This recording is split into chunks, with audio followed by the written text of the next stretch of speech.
All right, guys. CEO of One, what is going on? I get asked all the time, how do you price concrete? How do you price brick, flat work? How do I give a customer a price if I'm just getting started out and I'm new? Guys, the best thing to do is go onto Google and put in national average per square foot for pressure washing a driveway. If you put that in, it'll tell you what the national average is. I believe it's between 19 cents per square foot and 20 cents or 29 cents or something. You'll have to Google it. I just know how long it's going to take me with my gear. That's how I do it.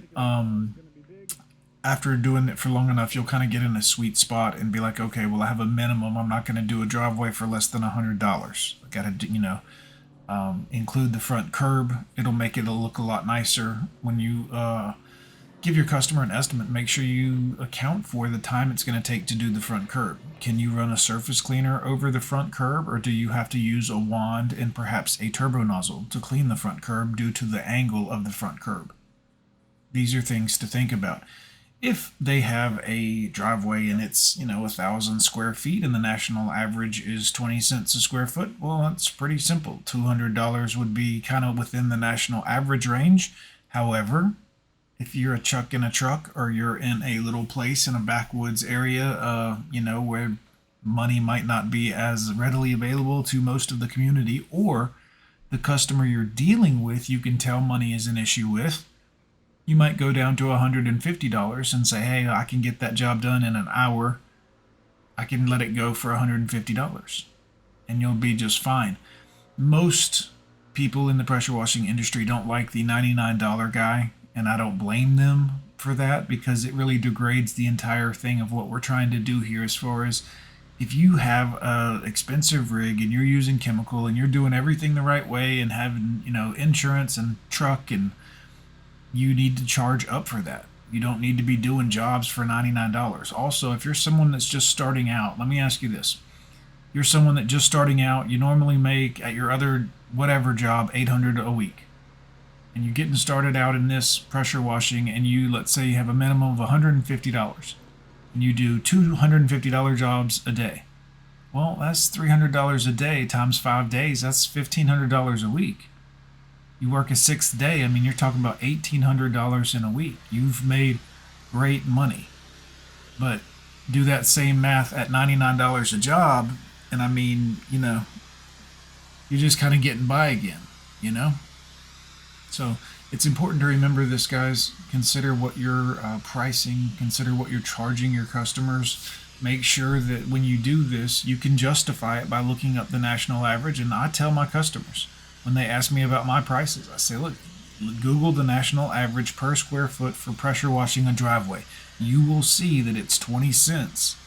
You have it, and then you can get on Google Maps with Google Earth and measure out the square feet of their driveway by using the draw ruler tool.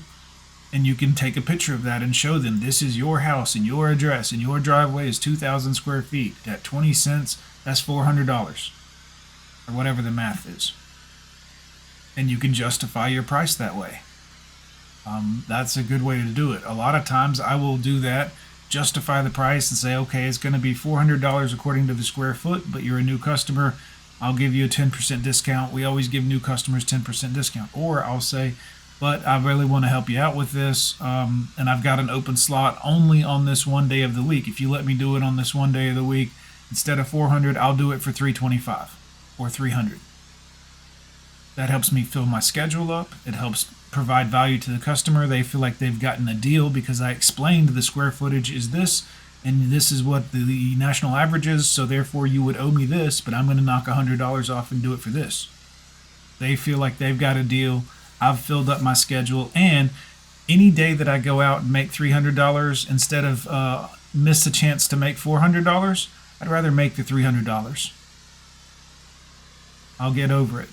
So, CEO of One, guys, let me know what you think in the comments down below. How do you price jobs? How do you like to justify it to the customer? I don't ever tell the customer a timeline or anything like that. I don't work per hour, and I don't work for them.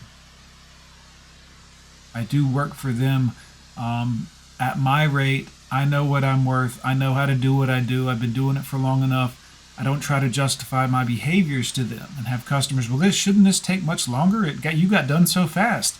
Yep, I'm a professional.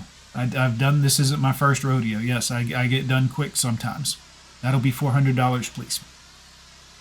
So keep in mind who you guys are. Keep in mind that's the idea of it. Don't be rude about it, but for you to be the CEO and name the price and pay the cost to be the boss, and well, you're gonna make the money, but you also got to know when to put your foot down and say, well, I can go this low, but I'm not gonna go lower than that, or I'll have to pass, or I'll bite the bullet and do it, and instead of making $300 today, I'll make $200 today. Although you should technically have more jobs lined up per day than just one or two. Now, if you're just starting out and you're getting one job a day and it's making you happy and you're making good money and feeling good about it, keep going, because that's how you're going to get the fever to want to do 2 and 3 jobs a day and make $1,000 a day, $1,200 a day, $1,500 a day. I'm CEO of One, guys. Let me know in the comments, what do you think? How do you price concrete? See you next time.